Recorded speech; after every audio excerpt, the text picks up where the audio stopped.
ফুলকপি দিয়ে বোয়াল মাছের রসা। আসসালামু আলাইকুম ভিউয়ার্স, আমি তানজিলা চলে আসছি তানজিলা ব্লগ পেজ থেকে।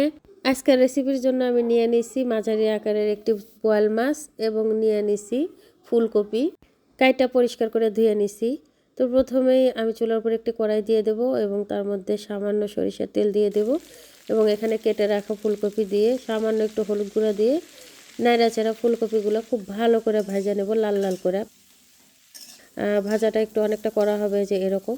তো আমার ফুলকপি ভাজা হয়ে গেছে, আমি এটা উঠায় নেব।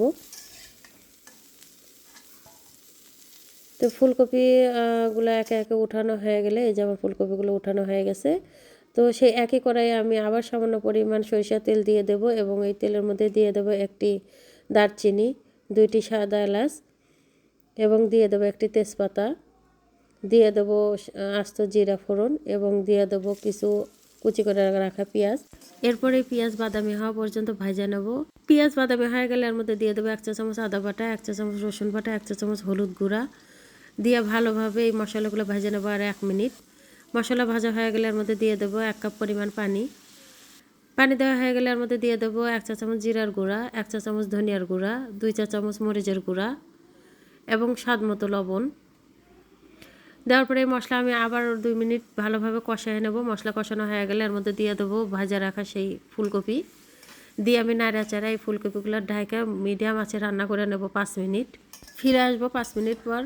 5 মিনিট পরে আমার তরকারি অবস্থা ঠিক এমন হয়ে যাবে, তখন আমি এর মধ্যে দিয়ে দেবো কাইটা ধুয়ে রাখা সেই মাছগুলো আমি একে একে এর মধ্যে দিয়ে খুব ভালোভাবে এর সাথে নাড়াচাড়া আমি এই মাছটা এর সঙ্গে আরও 3 থেকে 4 মিনিট খুব ভালোভাবে কষায় নেব।